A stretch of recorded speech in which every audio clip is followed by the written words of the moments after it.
요한일서 5장 1절에서 12절입니다. 키워드는 이기는 믿음, 이긴다는 것, 이기는 삶입니다.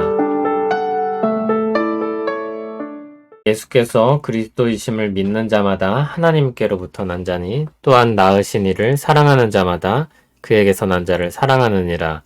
우리가 하나님을 사랑하고 그의 계명들을 지킬 때 이로써 우리가 하나님의 자녀를 사랑하는 줄을 아느니라. 하나님을 사랑하는 것은 이것이니 우리가 그의 계명들을 지키는 것이라. 그의 계명들은 무거운 것이 아니로다. 무릇 하나님께로부터 난 자마다 세상을 이기느니라. 세상을 이기는 승리는 이것이니 우리의 믿음이니라. 예수께서 하나님의 아들이심을 믿는 자가 아니면 세상을 이기는 자가 누구냐? 이는 물과 피로 임하신 이시니 곧 예수 그리스도시라. 물로만 아니요 물과 피로 임하셨고 증언하는 이는 성령이시니 성령은 진리니라. 증언하는 이가 셋이니 성령과 물과 피라. 또한 이 셋은 합하여 하나이니라. 만일 우리가 사람들의 증언을 받을진대 하나님의 증거는 더욱 크도다. 하나님의 증거는 이것이니 그의 아들에 대하여 증언하신 것이니라. 하나님의 아들을 믿는 자는 자기 안에 증거가 있고 하나님을 믿지 아니하는 자는 하나님을 거짓말하는 자로 만드나니 이는 하나님께서 그 아들에 대하여 증언하신 증거를 믿지 아니하였음이라. 또 증거는 이것이니 하나님이 우리에게 영생을 주신 것과 이 생명이 그의 아들 안에 있는 그것이니라. 아들이 있는 자에게는 생명이 있고 하나님의 아들이 없는 자에게는 생명이 없느니라. 아멘. 예수 그리스도를 믿는 자가 어떤 사람인지 다시 앞서 말했던 내용들을 통해 정리하고 있습니다. 예수께서 그리스도이심을 믿는 자는 하나님께로부터 난 자입니다. 하나님께로부터 난 사람이라는 증거는 예수께서 그리스도이심을 믿는 것입니다. 또한 낳으시니 하나님을 사랑하는 자는 그에게서 난 자를 사랑합니다. 2절, 3절을 보면 하나님의 사랑과 그의 계명과 하나님의 자녀를 사랑하는 것이 하나처럼 언급됩니다. 하나님의 사랑은 그분의 계명에 순종하는 것입니다. 그분의 계명은 사람들을 사랑하는 것입니다. 그러므로 하나님 사랑, 그분의 계명, 하나님 자녀 사랑이 별개가 아니라 하나로 연결되는 것입니다. 3절을 보면 사랑의 계명이 무거운 것이 아니라고 하는데 4절이 그 이유를 말해주고 있는 것 같습니다. 하나님께로부터 난 자이기 때문입니다. 아이가 태어나서 자라나고 사람이 하는 일상을 누리듯이 그리고 그것을 기대하듯이 하나님께로부터 난 자는 사랑하는 일상을 누리게 되는 것입니다. 하나님께로부터 난 자들은 믿음을 가지며 사랑하며 살아갑니다. 4절을 보면 그 사람들이 세상을 이긴다 했습니다. 세상을 거슬러 사랑의 방식으로 살아가는 것입니다. 사랑 없는 세상에서 사랑으로 사는 것입니다. 그것이 하나님께로부터 난 믿음입니다. 5절에서 하나님의 아들이심을 믿는 자가 아니면 세상을 이기는 자가 누구냐고 물었습니다. 하나님께로부터 나서 믿음을 가진 자 외에 세상을 거슬러 사랑하며 살 수 있는 사람이 없기 때문입니다. 6절에서는 세상을 이기는 근거에 대해 말합니다. 물과 피로 임하신 예수 그리스도입니다. 물과 피에 대해 다양한 해석이 있는데 물과 피를 각각 세례와 십자가로 보는 것이 가장 자연스러워 보입니다.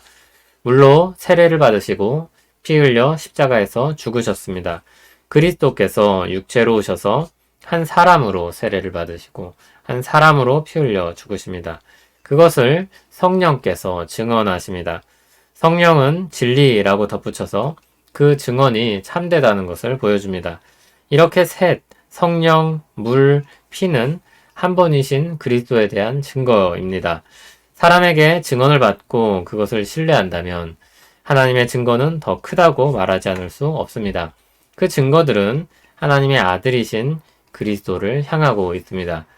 10절에 하나님의 아들을 믿는 자는 자기 안에 증거가 있다고 했는데 성령님이 그 안에 계시기 때문입니다.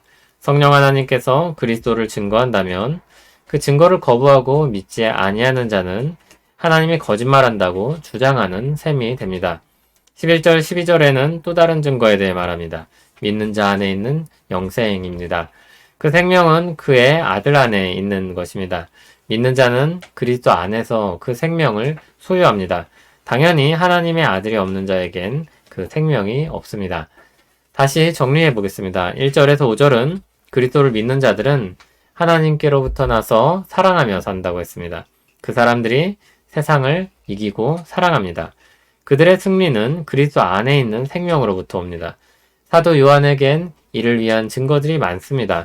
성령과 물과 피입니다. 또 성령께서 우리 안에 증거하십니다. 또 우리 안에 있는 영생도 증거입니다. 모든 것이 예수께서 하나님의 아들이심을 가리키고 있습니다.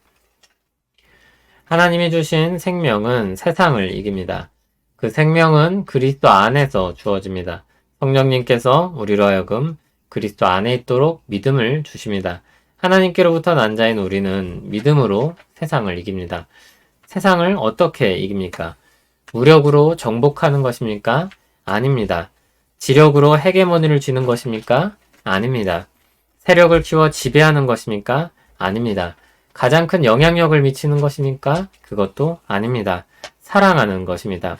세상은 사랑하지 않는데 그리스도의 사랑으로 우리는 사랑하는 것입니다. 세상은 사랑을 잃어버렸는데 그리스도로 말미암아 여전히 사랑하는 것입니다. 세상을 거스르는 것입니다. 세상과 다르게 사는 것입니다. 세상과 다른 가치를 추구하는 것입니다. 그게 그리스도 안에 있는 사람의 생명이며 그게 하나님께로부터 난 자의 특징입니다. 세상과 다른 길을 가는 것입니다. 우리 실력을 나타내고 세상에 휘둘리지 않고 당당하고 그럴듯하게 살고 싶으십니까? 교묘한 세상의 속삭임입니다. 주님 주신 생명으로 더 사랑하며 살려고 하는 것이 우리의 승리입니다. 얼마나 그럴듯하면 만족하시겠습니까? 그리스도 안에서 오늘 작은 사랑에 몸부림이 있다는 것, 우리 안에 주신 생명이 있다는 것으로 감사하길 바랍니다. 아기가 태어나면 작은 손을 움직여 무언가를 잡습니다. 별 대단할 것이 없는 정상적인 행동입니다. 그러나 우리는 그것을 보고 기뻐합니다.